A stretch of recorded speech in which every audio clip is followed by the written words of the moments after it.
Does it say it's recording on y'all's end? Yep. Yeah. Awesome. Well, I can start. I'm Carson Kaiser. I'm a video graduate assistant with the Clemson football team. This is my fifth year here at Clemson. I spent 3 years as an undergraduate student and then was lucky enough that a graduate assistant position was open with the football team when I graduated undergrad. So was fortunate to slide into that role. I'm in year one of two, and then obviously getting masters in athletic leadership and always wanted to pursue a career in sports, specifically football. Sweet. So I'm Jackson Mann. I'm from the upstates, not too far from Clemson, and I did my graduate here at Clemson. I'm actually was a marketing major, and I'm actually in the master program for marketing. So I'm just taking some athletic leadership classes just to answer a few more credits. And yeah, I'm just looking to expand my field in business after I graduate. I'm Ashley Ansell. This is my in my second year at Clemson. I'm the associate head coach for the women's tennis program, and yeah, in my first year of the master's program. Hi, I'm Lexi. This is my first year at Clemson. I'm on the women's lacrosse team, and I came from Penn, where I did my 4 years of undergrad. My name's Andrew. I did my 4 years of undergrad at Texas Tech, and I'm a communications GA for Clemson Athletics. Awesome. It's a pleasure meeting y'all. And then just getting right into it, looking at that first question. So I think it talks about what are some of the key takeaways and things we've learned from our current event projects. And so my group, our topic was athletic spending. And so the biggest thing there, we've talked a lot about NIL, name, image, and likeness, and then revenue sharing now becoming something that's very profound on the college athletic scene, and just kind of talking about the different viewpoints of it. Specifically with revenue sharing, I think there's really two approaches to it. There's the idea of allocating those resources based on revenue generated by a certain program.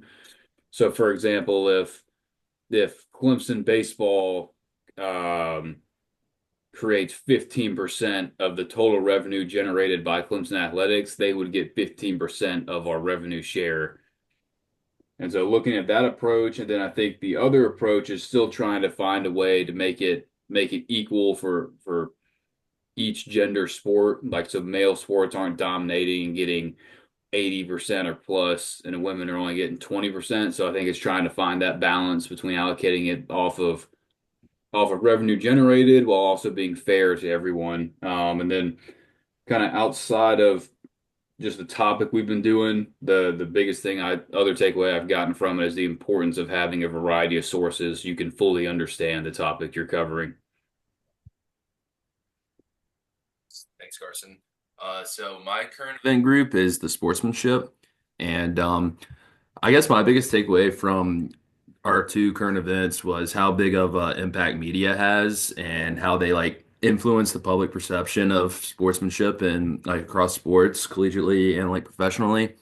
I think the media really like sacrifices like views for what their actual like principles are when it comes to sportsmanship and how like controversial moments in sports are really highlighted and really are the main things talked about when it comes to like their shows instead, but they still like try to push like good principles but also don't like really act that way. So I think like that's just what I've taken away the most, just how big media really influences the public and really kind of hides all the like good moments of sportsmanship in the world and really just like hyper analyzes all the controversial moments. Cool. My group, we're doing mental health and student athletes, and I guess I kind of the my biggest takeaway is just kind of two things. One, how diverse the coverage is between male and female athletes, and there's also this kind of interesting point that like or misconception by the general public that like oh like athletes are getting paid now so they should just suck it up and be fine, and I was like, oh, I've never really thought about that, because it's obviously really unfair to think that way. But I think the second thing that I'm really taking away is how many student athletes are still like unfamiliar with all of the resources. And I think that stigma attached to it, like, kind of really prevents them from looking into it. I mean, I know when I was in school, I had no idea what mental health resources we had, but like now that I'm coaching, I'm like, oh my God, we talk about it all the time. And it's funny because it's so different now. Being on both sides of it, you're like, oh, how did they not know? But then when I was a student athlete, I didn't know. So Yeah, so my group also was looking at athletic spending, and I kind of just thought it was interesting to learn about like the ethical concerns about like fairness and equity. And we looked into the $150 per semester athletic fee that Clemson's imposing for fall of 2025. And I just thought it was interesting to look at like the pros and cons and how, like as an athlete, I see how like much athletics affects, even though I play a sport that not many people watch, but like athletics as a whole just brings like so much engagement and school spirit and campus experience. But it also was interesting to see like how it can be unfair to some people who may not like be bought into sports and may not want to pay that or may not be able to pay the extra fee. So that was just interesting to look at. Yeah, similar to Lex, me and Lex are in the same group. I also thought it was really interesting how many people just are not a fan of the athletic fee that we're implementing. I came from a school where we had like a $300 athletic fee for every student, and no one really cared. It was always there. So just seeing how like athletics has affected me and how many people just don't like it is really eye-opening, I think. Yeah, yeah, those all sound super interesting. That is interesting. I feel like we're all probably huge sports fans, sports people, probably work within sports, and then it's always interesting to hear the other side of the coin of the people who aren't really as attracted to sports as us. But then moving on to question two. So on the topic of mental health, what do you believe to be a university athletic department and coach's responsibility to the student athlete? And so mine kind of piggybacks off of what I actually just referenced, but the biggest thing was to educate the athletes on the resources available to them. I think Ashley, you hit it right on the head with how much it's grown in recent years, where like this probably is a poor way of describing it, but it's almost like cool to take care of your mental health now, where I feel like years before it was almost been like, if that guy thinks he's got a health problem, that dude's got to be crazy or something like that. So I thought educating the student athletes is a big thing, and then especially on the coach level of being able to have check-ins with your players, and I think that comes from building great relationships with them and being able to pull them to the side and be like, "Hey, man, you haven't seen like yourself these past couple of days. Is everything good? Anything going on?" So just fostering healthy relationships with your student athletes, and then again, educate them were my two biggest takeaways. Completely agree how like mental health is becoming kind of like it's always been a thing, but it's kind of trending now more than ever. And like people being accepting to mental health is also trending now more than ever. So I kind of think like at the university level, like their key responsibility is to put the systems in place to educate people on mental health issues, to just have the availability for people to come to like therapists or come to like educational events, just stuff like that, just really drive home across the entire university that they really care about your mental health. Now, I think when it comes down to the athletic department, I think this is where they need to like create a culture where student athletes can feel like open and be transparent with their mental health. And I think this also comes with like how they hire their coaches. They got to make sure like they're hiring personal people who really care about their players and really care about what's going on behind the scenes and outside of practice. So I think like the athletic department really just has to put this culture in place that everyone can feel like they're accepting. And then when it comes to the coaches, considering they have like the most contact with students, I think they have to have like the personality traits and the leadership traits where they can relate to their players on a level like outside of practice and games. And I also think that they should just have training and really be completely educated the most on mental health issues because they are the people who are like with the players the most, and they should be like the person any student athlete would come to with like issues and stuff like that. yeah, I definitely agree with it's the athletic department responsibility to create a culture. I think that as far as athletic departments and even at the NCAA level, they could do like a better job of enacting policy where like there's a certain provider to athlete ratio and like that kind of stuff. I mean, when I was in school, we had one sports performance person for, 500 athletes. So like it really wasn't an option to see her even if you really wanted to, you're waiting months and stuff like that. So maybe something like that from like a policy standpoint that could be enacted, particularly at universities like that can fund it at that level, right? And then the coaching one has been interesting to think about now that I've gotten into coaching because I've seen both sides of the coin. Like one where I've seen coaches that want to be like way too involved and like want to know what's going on in your life all the time, want to have check-ins all the time. And, you know, at the end of the day, I'm not a mental health provider. Like you don't get credit really for that. Like you want to be a support system and direct to the resources, but there's definitely I've seen coaches overstep in that regard. And then I've seen coaches who just like want nothing to do with it. Like I go to practice, I go home, I don't know my athletes at all. And like that's obviously equally as like damaging, if not more. So it's an interesting balance to have to strike. But yeah, that kind of just starts with the culture of your team. And you know, I was a student athlete, so like I've had mental health struggles, especially like playing a sport at a high level and just being like really open about that with my athletes. Like it's created like an easier environment for them to talk about it with me because they know like I've been through that.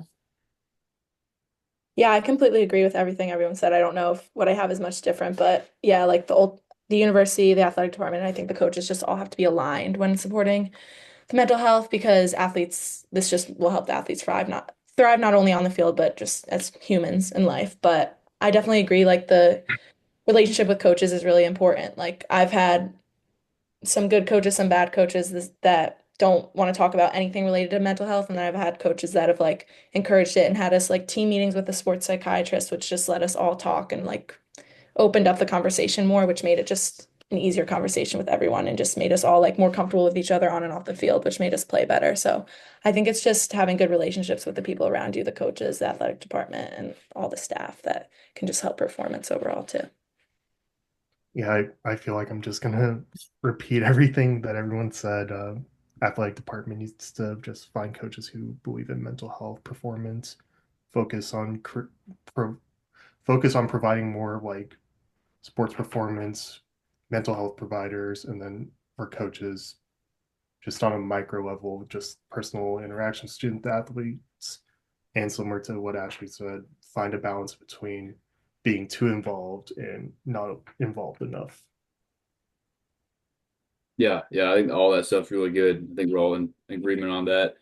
Ashley and Lexi, I'm curious as two people who have been in college athletics as players and athletes, is there like could you guys enlighten us on maybe the perception of like if I had a teammate or let's say like I was going to seek mental health as an athlete, like kind of their perception you guys feel that your teammates have towards that if one of their own was going to check that stuff out? Lex, you're a current student athlete. I was a student athlete 8 years ago, so it's so different now. I feel like it's very, very normalized at my undergrad at Penn. Like we met with a team or we had like a team sports psychiatrist that we met with pretty frequently. I'd say a few times a month, and he would come to every game. We all felt super comfortable talking to him, and we always knew that he was there to talk about whether that be sports or just life in general. So we knew that all like certain people met with him individually and others chose not to, and it was completely fine either way, but it was completely normalized and everyone like was encouraged others to get help if they need it. Obviously, you're always there for your teammates and there to talk to them about things, but sometimes it gets hard when you're all in the same position and maybe you're fighting for the same spot or like competing at practice and games. Like sometimes it's good to talk to someone outside of what you're dealing with, and having those resources was really good. And on top of our coach, like putting that in place, like the university had in the past few years as I was there, started implementing more like athlete resources and just resources for regular students too. So that was always good to have as well. Mhm. I think that like it's interesting since I was a student athlete 7 or 8 years ago now. Like nobody ever talked about it. I could not have told you if my teammates were going. I saw the sports psych and I didn't want them to know. Like it was like a very like secretive thing now, and now everybody talks about it, which is great. Yeah, yeah, that's cool. That's cool.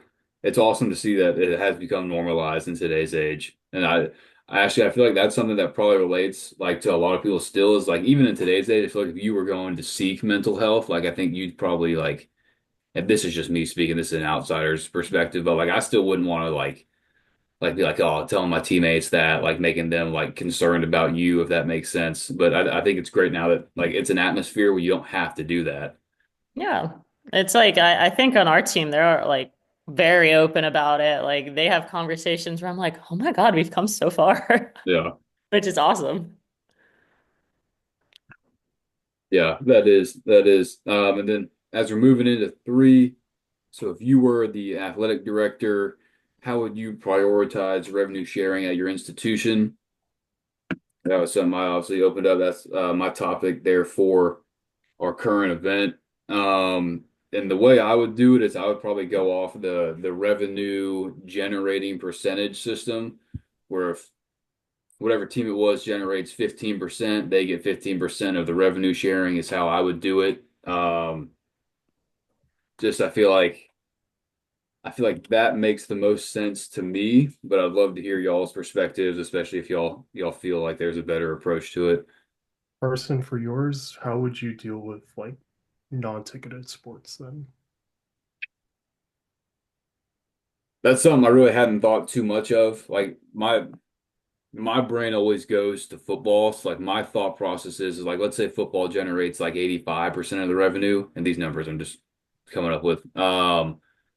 Like it would be hard in my mind if football generated 85% and let's say like football only got like 60%. Like that to me would be like a hard sell to that program just because they can come back to the argument of like, hey, we're generating X amount for you guys. We should be getting a similar percentage back. But in terms of the non-ticketed price thing, that's something I really hadn't thought about. In your mind, how would you approach the non-ticketed programs? I mean, it's obviously hard because, like you said, football makes the most revenue out of all the sports. And personally, I work with lacrosse, rowing, and volleyball, so they're not like high revenue sports. No offense, Lexi. Um, so I I would usually I think I would be like 80% revenue share goes to football.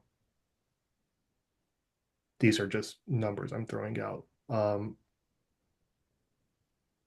10 10%, 75 goes to football, 10% goes to basketball, 7% to baseball, and 8% between everyone else, I think.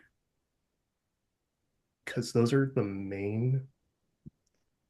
like the big three.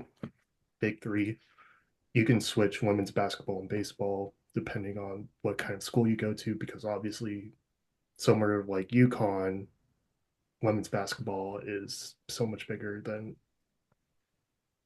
they don't even have a football program, so it's different there than here. On that too, it would be like so different compared to like different schools because like Villanova, obviously basketball is the number one priority there. Like they have a football team, but they're not the biggest like revenue earners. And I actually Yeah. kind of approached this question a little differently from y'all. I didn't like work it towards like each individual sport. I kind of made it to where like just kind of like for athletes in general, maybe I kind of answered it wrong, but I said like the first and like the most important thing to like get like for revenue sharing would be to make sure like the welfare of like student athletes across the entire school are so just make sure they're in the best position to succeed, whether it is like mental health or just like their dining hall, like just stuff like that. And then like I thought the next thing would be like NIL to make sure like all student athletes are like correctly compensated for like what they're doing and the accomplishments they had.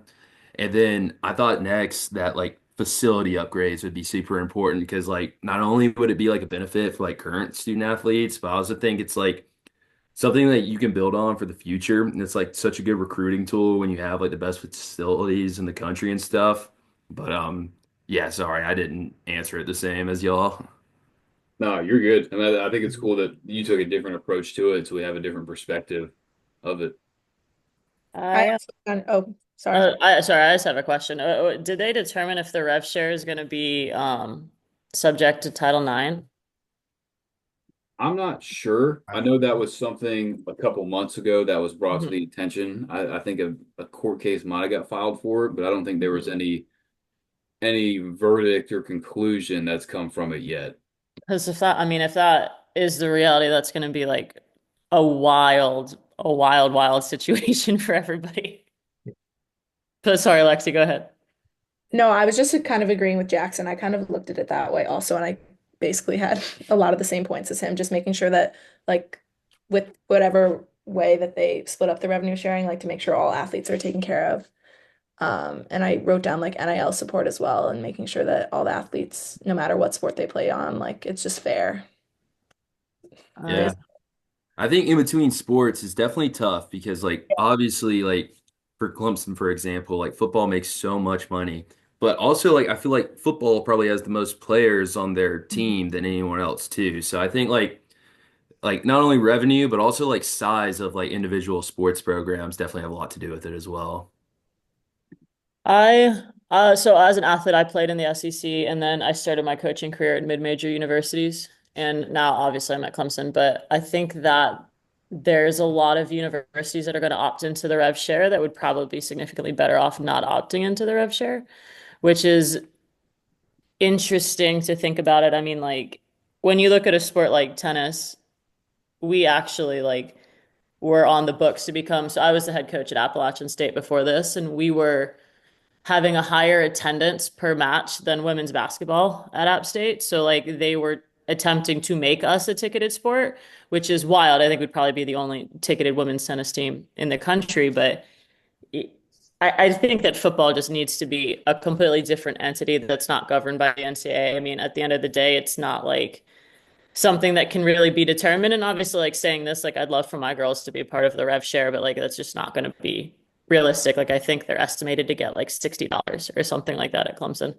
So I mean, that needs to be completely a separate entity, and then how they divide it up. There's like obviously on both teams contribute and all of that kind of stuff. So like it's going to be a whole crazy tiered system that maybe not right away, but there's going to be that whole idea of equity, like football too, depending on how much they get. So like I think have an entirely different gov body because it's not even honestly fair for like a sport like tennis to take away from what football getting. And then it adds like a whole new level. And I know that's probably not a great solution considering I am women's tennis and I would love for them to get money, but I think you have to keep it at something that's cut and dry and like what's really fair by what's being generated per sport. I think you bring up a lot of great points. Yeah, I I feel agree. like it would Sorry, just, can y'all still hear me? My connection kind of broke up there.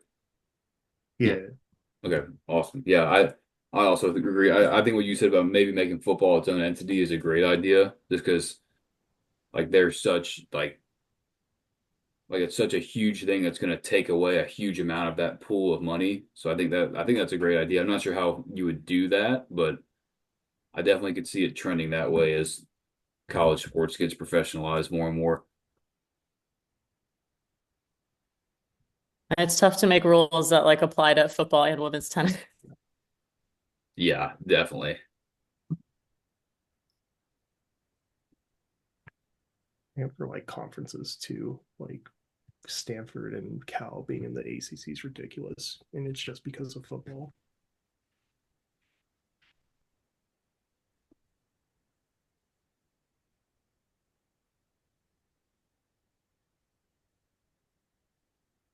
Anybody else have anything on three? I think we had a good discussion there, but just wanted to check before we moved on. I think it's just an issue that probably doesn't have like Yeah, a complete correct answer. Like it's just gonna have to be worked on like a lot. Yeah, yeah. Glad we don't have to make that decision for the whole Yeah, NCAA. same, same. And then moving into our last one, so the classic ethical dilemma, kind of what we talked about a little bit beforehand.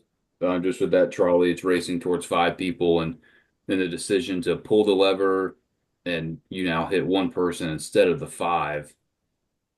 And so in that article, it talks about how it's really an argument of utilitarianism and then deontology. And so utilitarianism, it's basically like the greatest good for the greatest amount of people.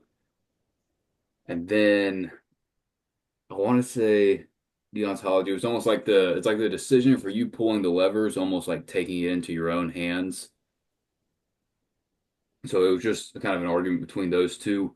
Um, I say this could be completely different once you're in the trolley, but I feel like I would probably pull the lever to unfortunately hit the one person instead of the five, just solely off the fact that it would be one compared to five. Yeah, I think obviously like it's a super tough situation. There's like not a right answer, but I kind of like went with the latter on that I wouldn't want to like have to make the decision. And I know like you're sacrificing more people, but like it almost kind of feels like it's in your hands either way, because if you don't do it, you're still like sacrificing those people when you know you like could have saved more. But I don't know. I feel like I would just have like a hands-off approach with it. Like I don't think I could like really see myself actually making that decision to pull it. Like I feel like I would just let happening happen. I don't think I could pull it either. Like it's just putting the decision in your hands, and I feel like that would just put blood on my hands, for lack of a better expression, and don't want that. Yeah, I feel like I also like now thinking about it, I'm thinking like obviously I would pull it because I want to save more people, but I feel like also if I was in that actual situation, I wouldn't want to make that decision either. I feel like I definitely wouldn't want to pull it, but like if I was the one, I'd be like, dude, you got to pull it, you know? Yeah, Yeah, and you could even take it to another level. Like, think about what if the one person is like somebody you know, and the five people are strangers? Like, what do you do then? Like, you could keep going down the rabbit hole. yeah. I think it would be like almost worse if it would be like someone I know. Because if I like didn't pull it and they knew I didn't pull it, I feel like that's like they would be thankful, obviously, but that's something like they probably like I feel like they couldn't look at me ever again for like sacrificing five people instead of them. You know what I mean? Yeah, no, I get that.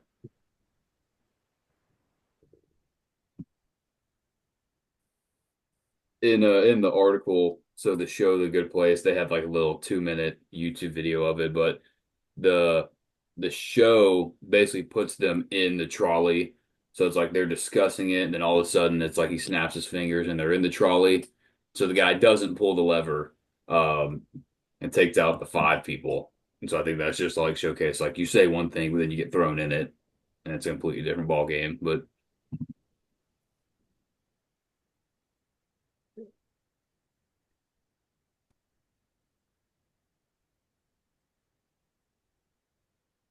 Yeah.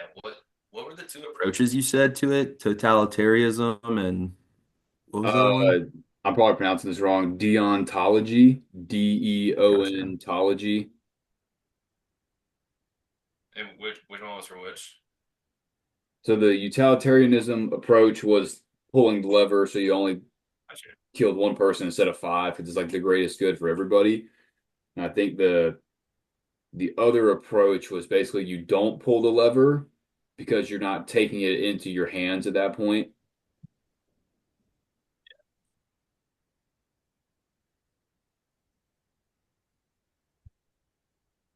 So just a crappy situation all around. Yeah, I agree. I think we've hit that 30-minute mark. So we as we just kind of close out here, is there anything else y'all want to talk about with that last question or any of the three before it?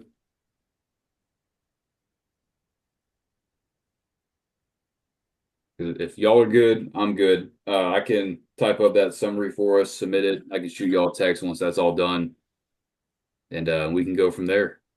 Perfect. Appreciate you, Carson. Yeah, Thank you. Thanks absolutely. so much. It's nice meeting all of you. Bye, Yeah, y'all. y'all as Bye. well. Bye.